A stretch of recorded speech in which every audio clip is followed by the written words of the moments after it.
नमस्कार विद्यार्थी आणि पालक मित्रांनो। तो देखो आज हम पूरा डिटेल में बात करेंगे। अगर आप महाराष्ट्र स्टेट के अंदर बीएससी नर्सिंग कोर्स के लिए अगर एडमिशन करना चाहते हो, साथ ही साथ आप यहाँ पर एएनएम जीएनएम कोर्स के लिए एडमिशन करना चाहते हो, जो कि आपका महाराष्ट्र स्टेट का स्टेट कोटा होता है ना 85%, उसके थ्रू। तो आपको यहाँ पर कैटेगरी के हिसाब से कौन कौन से डॉक्यूमेंट जो है एडमिशन के लिए रिक्वायर होते हैं बीएससी नर्सिंग के लिए, गवर्नमेंट, सेमी गवर्नमेंट प्लस जो प्राइवेट कॉलेज है ना उनके अंदर, साथ ही साथ यहाँ पर एएनएम जीएनएम के लिए कौन कौन से डॉक्यूमेंट आपके पास होने चाहिए। आपको अगर मान लीजिए कि कोई बच्चा एससी एसटी कैटेगरी में आता है, या फिर बीजे एनटीबी एनटीसी एनटीडी में आता है, या फिर आप ओपन कैटेगरी में आते हो, आपका इनकम जो है 8 लाख से नीचे है और आप यहाँ पर ईडब्ल्यूएस कैटेगरी का पूरा बेनिफिट लेना चाहते हो, तो फिर आपको यहाँ पर उस स्कॉलरशिप को अप्लाई करने के लिए कौन कौन से डॉक्यूमेंट आपके पास होने चाहिए। काउंसलिंग जब स्टार्ट हो जाएगा तब वहाँ पर रजिस्ट्रेशन फॉर्म फिल करने के लिए कौन कौन से डॉक्यूमेंट आपके पास होने चाहिए, तो पूरा डिटेल में बात करेंगे। तो आप पूरा वीडियो देखो, आपका हर एक डाउट यहाँ पर क्लियर सॉल्व हो जाएगा। लेकिन उससे पहले अगर आप चैनल के ऊपर पहली बार आए तो चैनल को सब्सक्राइब करके हमारे साथ बने रहिएगा, ताकि इसी चैनल के ऊपर हम आपको पूरा जो भी बीएससी नर्सिंग एएनएम जेएनएम का एडमिशन प्रोसेस रहेगा ना महाराष्ट्र स्टेट का 2024 के लिए, तो पूरा का पूरा विद डिटेल एक्सप्लेन करके फ्री में आपके साथ इसी चैनल के ऊपर शेयर करेंगे। साथ ही साथ यहाँ पर cut off fees and document आपको हर कॉलेज वाइज कौन कौन से कॉलेज के लिए कौन सा डॉक्यूमेंट चाहिए, कौन सा फीस आपको देना पड़ेगा, कौन सा यहाँ पर कट ऑफ कितना गया किस कॉलेज का, तो उसके बारे में भी हर एक जानकारी की वीडियो हम आपके साथ फ्री में इसी चैनल के ऊपर शेयर करते रहेंगे। उसके बाद अगर आपको हमारा पेड काउंसलिंग ज्वाइन करना है तो आप हमें व्हाट्सएप के ऊपर मैसेज कर दीजिएगा, हम आपको वहाँ पर पेड काउंसलिंग के रिगार्डिंग पूरा का पूरा इन्फॉर्मेशन शेयर करेंगे। साथ ही साथ अगर आपको हमारा जो एक पर्सनल गाइड कोर्स है उसके अंदर ज्वाइन होना है तो हमारा एक 500 रुपीज़ चार्ज है, आप पेमेंट करके व्हाट्सएप के ऊपर स्क्रीनशॉट भेज दीजिएगा। हम 2024 का एडमिशन प्रोसेस इंड होने तक आपको पूरा का पूरा वहाँ पर व्हाट्सएप या फिर आपका कॉल आंसर करके आपका हर एक डाउट सॉल्व करेंगे। साथ ही साथ आपको एप्लीकेशन फॉर्म किस तरह से फिल करना है,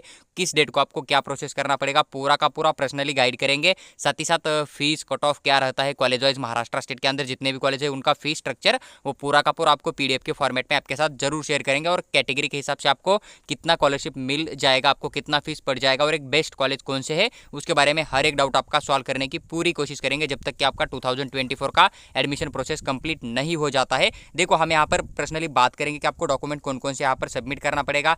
अगर बात करें यहाँ पर तो देखो ये एक तेरना नर्सिंग कॉलेज है ना मुंबई का, तो उसका पीडीएफ मैंने डाउनलोड करके लिया है कॉलेज का ऑफिशियल वेबसाइट के अंदर से, और वहाँ पर जो डॉक्यूमेंट आपको देना पड़ेगा ना वो हर एक कॉलेज को, चाहे गवर्नमेंट कॉलेज हो, चाहे प्राइवेट कॉलेज हो, चाहे सेमी गवर्नमेंट कॉलेज हो, वहाँ पर आपको यही सब डॉक्यूमेंट जो देना पड़ेगा जो मैं इस वीडियो के अंदर आपके साथ शेयर करूँगा। सबसे पहले इन्होंने कुछ पॉइंट मेंशन किया है, जैसे कि यहाँ पर एलिजिबिलिटी क्राइटेरिया मेंशन किया है। अगर आप बीएससी नर्सिंग के लिए एडमिशन लेना चाहते हो तो जब आप एडमिशन के लिए जाओगे तब आपका 17 साल कंप्लीट होना चाहिए मिनिमम। उसके बाद आप फिजिक्स केमिस्ट्री बायोलॉजी इंग्लिश आपका होना चाहिए। आप ओपन कैटेगरी में आते हो, ईडब्ल्यूएस में आते हो, तो आपका 45% आपका पीसीबी यानी कि फिजिक्स केमिस्ट्री बायोलॉजी के अंदर होना चाहिए। उसके बाद आप रिजर्व कैटेगरी के अंदर आते हो तो आपका 40 होना चाहिए। रिजर्व कैटेगरी के अंदर आपका हर कैटेगरी आएगा, जैसे कि SC category, ST category, OBC, SBC, VJ, NTB, NTC, NTD, पूरी की पूरी रिजर्व कैटेगरी आपको देखने को मिल जाएगा। उसके बाद देखो महाराष्ट्र बीएससी नर्सिंग का जो क्वालिफाई क्राइटेरिया होता है ना वो भी आपका होना चाहिए, जो कि ब्राउचर होता है उसके अंदर आपको देखने को मिल जाएगा। देखो उसके बाद ये आपका नवी मुंबई का जो भी एक स्टूडेंट्स ऑल मेडिकल फिट यानी कि आपको एक मेडिकल फिटनेस होना चाहिए, जो कि आपका सीईटी आपको दे देगा, या फिर उसका पीडीएफ भी मैंने अपने टेलीग्राम ग्रुप के अंदर डाल के रखा है, तो आप टेलीग्राम ग्रुप ज्वाइन करके वहाँ पर वो पीडीएफ भी देख सकते हो। तो आपको मेडिकल फिटनेस डॉक्यूमेंट भी आपके पास यहाँ पर होना चाहिए, और जो भी आपका फिजिक्स केमिस्ट्री बायोलॉजी का जो एक रिक्वायरमेंट स्कोर है ना वो भी आपके पास होना चाहिए, और आपने महाराष्ट्र नर्सिंग सीईटी का एग्जाम दिया हुआ कंपलसरी होना चाहिए, तभी आपको किसी भी गवर्नमेंट प्राइवेट या सेमी गवर्नमेंट कॉलेज के अंदर एडमिशन दिया जाएगा, और अदरवाइज आपको नहीं मिला जाएगा। तो ये कुछ रूल थे जो कि मैंने आपके साथ एक पर्सनली एक एक्स्ट्रा नॉलेज करके आपके साथ शेयर किया इस वीडियो के अंदर। अभी हम बात करेंगे आपको कैटेगरी वाइज कौन कौन से डॉक्यूमेंट यहाँ पर रिक्वायरमेंट होगा। देखो यहाँ पर अगर नीचे हम बात करें डॉक्यूमेंट के बारे में, तो सबसे पहले आपके पास यहाँ पर एक एडमिट कार्ड होना चाहिए, जो कि महाराष्ट्र बीएससी नर्सिंग का या फिर जो महाराष्ट्र नर्सिंग सीईटी का हो गया था ना बीएससी नर्सिंग एएनएम जीएनएम के लिए, तो उसका एडमिट कार्ड आपके पास होना चाहिए। और हर एक डॉक्यूमेंट जो है हर एक बच्चे के पास होना चाहिए, चाहे आप बीएससी नर्सिंग के लिए अप्लाई करोगे, एएनएम के लिए करोगे, जीएनएम के लिए करोगे, आपको एक कॉमन डॉक्यूमेंट आपके पास होना रिक्वायरमेंट है, इस बात का आपको ध्यान रखना है। तो आपको यहाँ पर एडमिट कार्ड आपके पास होना चाहिए नर्सिंग सीईटी का। उसके बाद देखो आप यहाँ पर काउंसलिंग का एक फॉर्म फिल करोगे, या फिर जो भी आपने एग्जाम एप्लीकेशन फॉर्म फिल किया था ना, तो उसका प्रिंट जो है यहाँ पर आपके पास होना चाहिए, जो कि आपने ऑनलाइन प्रिंट निकाला था वो आपके पास होना चाहिए। At the time of admission आपको वहां पर देना पड़ता है, इस बात का आपको ध्यान रखना पड़ेगा। उसके बाद देखो आपका भी रिजल्ट आ जाएगा नर्सिंग सीईटी का, तो उसका मार्कशीट भी आपके पास होना कंपलसरी है, इस बात का आपको थोड़ा सा ध्यान रखना है। उसके बाद देखो आपके पास यहाँ पर नेशनलिटी डोमासाइल जो है ना, ये दोनों डॉक्यूमेंट आपके पास होने चाहिए। अगर आपके पास नेशनलिटी डोमासाइल नहीं है तो आप काउंसलिंग के अंदर पार्टिसिपेट नहीं कर सकते हो। चाहे आपका स्कोर मान लीजिए कि किसी बच्चे का स्कोर 20% आ रहा है, तो फिर भी आपको सीईटी के थ्रू अगर आप ऑनलाइन काउंसलिंग करोगे, अच्छी तरह से काउंसलिंग करोगे, तो आपको यहाँ पर गवर्नमेंट कोटा के अंदर से यानी कि आपको स्कॉलरशिप भी मिल जाएगा और एक बीएससी नर्सिंग के लिए सीट भी मिल जाएगा। लेकिन अगर आपके पास डोमिसाइल नेशनलिटी नहीं है तो फिर आप यहाँ पर 1 लाख 2 लाख 3 लाख भी फीस पे करते हो ना, तो भी आपको गवर्नमेंट सेमी गवर्नमेंट कॉलेज के अंदर कोई भी सीट अलॉटमेंट नहीं किया जाएगा। आप यहाँ पर मैनेजमेंट सीट के लिए एलिजिबल नहीं रहोगे, इस बात का आपको थोड़ा सा ध्यान रखना है। तो आपके पास नेशनलिटी डोमिसाइल होना कंपलसरी है, क्योंकि जितनी भी सीटें पूरी की पूरी स्टेट के बच्चों के लिए होती है, इस बात का आपको थोड़ा सा ध्यान रखना पड़ेगा। उसके बाद देखो नेक्स्ट आपका यहाँ पर एचएससी यानी कि 12th का जो पासिंग सर्टिफिकेट एंड मार्कशीट होता है ना, वो आपके पास होना कंपलसरी है। साथ ही साथ यहाँ पर एसएससी यानी कि 10वीं कक्षा का भी आपके पास होना चाहिए, इस बात का आपको ध्यान रखना है। 10वीं प्लस 12वीं का जो आपके पास डॉक्यूमेंट होते हैं ना, marksheet and passing certificate, passing जो होता है ना उसके ऊपर आपका डेट ऑफ बर्थ होता है, तो डेट ऑफ बर्थ के प्रूफ के लिए आपके पास वो भी डॉक्यूमेंट होना चाहिए। उसके बाद देखो आधार कार्ड आपके पास होना चाहिए। आधार कार्ड के बाद आपको यहाँ पर एक मेडिकल फिटनेस देखने को मिल जाएगा, तो ये मेडिकल फिटनेस आपके पास कंपलसरी होना चाहिए, जो कि एकदम ईजिली आप बना सकते हो। उसका पीडीएफ मैंने टेलीग्राम ग्रुप में भी डाल दिया है, तो आप वहां पर जाके चेक कर सकते हो। और 2024 का एक न्यू ब्राउचर के अंदर न्यू फॉर्मेट जो सीईटीसीएल दे देगा, जब वो रिलीज हो जाएगा तब भी मैं आपके साथ वो पूरा इसी चैनल के ऊपर शेयर करूंगा।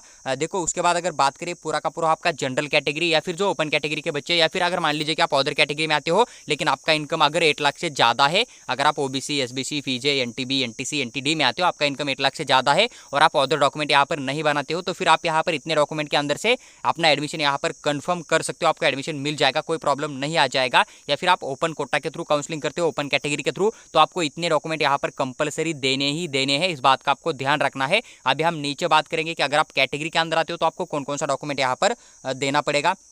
सबसे पहले देखो अगर आप यहाँ पर एससी एसटी कैटेगरी में आते हो तो आपके यहाँ पर कास्ट सर्टिफिकेट प्लस आपका कास्ट वैलिडिटी दोनों आपके पास होना चाहिए, तभी आप यहाँ पर एलिजिबल होते हो कि आप यहाँ पर एससी एसटी कैटेगरी का जो स्कॉलरशिप है ना वो आप यहाँ पर लेने के लिए एलिजिबल हो जाओगे। और आपका 10वीं एंड 12वीं महाराष्ट्र स्टेट से ही होना चाहिए, तभी आपको स्कॉलरशिप दिया जाएगा, इस बात का भी आपको ध्यान रखना है। उसके बाद देखो एनसीएल वाला जो है ना, आपको यहाँ पर OBC SBC फीजे NT1 NT2 NT3 category के लिए आपको यहाँ पर कंपलसरी देना है, इस बात का ध्यान रहे आपका। जो कि एनसीएल नॉन क्रिमिलियर डॉक्यूमेंट होता है ना, वो आपको VJ NTB NTC NTD OBC and SBC category को देना पड़ेगा। तो आपको यहाँ पर कास्ट वैलिडिटी यानी एनसीएल जो है VJ NTB NTC NTD OBC SBC category वाले बच्चों को देना पड़ेगा। उसके बाद अगर आप एक सर्विसमैन के अंदर आते हो तो आपको यहाँ पर डिफेंस 1 डिफेंस 2 डिफेंस 3 के थ्रू आप यहाँ पर गवर्नमेंट जितने कॉलेज है ना उनके अंदर आपके लिए कुछ स्पेशल सीट वैकेंट होते हैं ना, तो वहाँ पर आप अप्लाई कर सकते हो। जो कि आपका डिफेंस 1 डिफेंस 2 डिफेंस 3 होता है ना, उसके थ्रू आपको प्राइवेट के अंदर कोई भी सीट नहीं मिलेगा। लेकिन जो भी गवर्नमेंट के 5 to 6 कॉलेज है ना, तो उनके अंदर और न्यू कुछ 6 कॉलेज आने वाले ना, तो उनके अंदर आप यहाँ पर काउंसलिंग करके आपको एक कम स्कोर के ऊपर भी एक अच्छा सीट मिल सकता है गवर्नमेंट के लिए।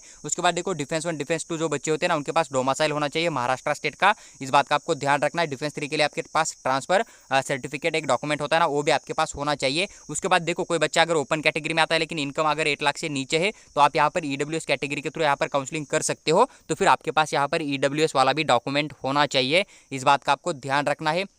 उसके बाद देखो जैसे कि मान लीजिए कोई बच्चा महाराष्ट्र कर्नाटक बॉर्डर के ऊपर आता है, तो आपके पास वो भी डॉक्यूमेंट होना चाहिए महाराष्ट्र कर्नाटक बॉर्डर का, इस बात का आपको ध्यान रखना है। साथ ही साथ मदर टंग का एक डॉक्यूमेंट होता है ना आपका, वो भी होना चाहिए, इस बात का ध्यान रहे। और आपका जो एसएससी एंड एचएससी है ना, जो कि आपका 10वीं एंड 12वीं है ना, जो कि आपका महाराष्ट्र कर्नाटक बॉर्डर के किसी कॉलेज के थ्रू ही होना चाहिए, इस बात का आपको थोड़ा ध्यान रखना है। उसके बाद हिल एरिया के थ्रू भी आप अप्लाई कर सकते हो, लेकिन ये सीट भी जो जस्ट आपको गवर्नमेंट कॉलेज के अंदर ही देखने को मिल जाएगा। तो वो अगर आप उस रिजर्वेशन की काउंसलिंग करते हो गवर्नमेंट कॉलेज के लिए, तो अगर आपको गवर्नमेंट के अंदर अगर हिल एरिया का सीट मिल जाता है तो फिर आपके पास वो डॉक्यूमेंट होना चाहिए, तभी आपको यहाँ पर अलॉटमेंट दिया जाएगा, एडमिशन दिया जाएगा, अदरवाइज आपको वहाँ पर रिजेक्ट किया जाएगा। और साथ ही साथ हिल एरिया का जो एरिया होता है ना, उसके अंदर ही आपने 10वीं एंड 12वीं किया हुआ होना चाहिए, तभी आपको हिल एरिया का रिजर्वेशन दिया जाएगा। अगर मान लीजिए कि कोई बच्चा हिल एरिया में आता है लेकिन उसने अगर 10वीं एंड 12वीं अगर किसी नॉर्मल जगह से किया होगा, तो फिर आपको हिल एरिया का सीट अलॉटमेंट होते हुए भी आपको वहाँ पर एडमिशन नहीं दिया जाएगा, आपको वहाँ पर रिजेक्ट किया जाएगा, इस बात का आपको थोड़ा सा ध्यान रखना है। और बीएससी नर्सिंग के अंदर अगर आपको एक बार अलॉटमेंट हो जाए तो फिर आप यहाँ पर नेक्स्ट राउंड के लिए एलिजिबल नहीं होते हो, इसलिए आपको काउंसलिंग जो है बीएससी नर्सिंग का बहुत अच्छे से करना पड़ेगा, इस बात को आपको थोड़ा सा ध्यान रखना है।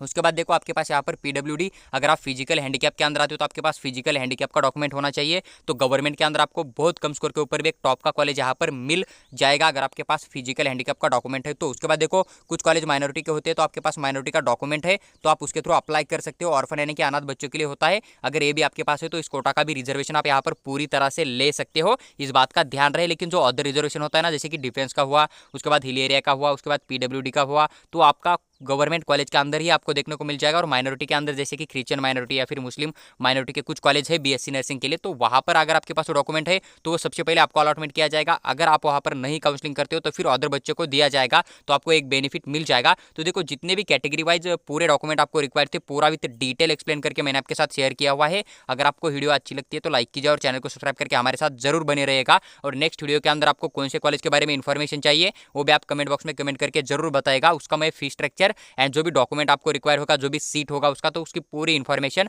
आपके साथ शेयर करने का पूरा ट्राई करूंगा।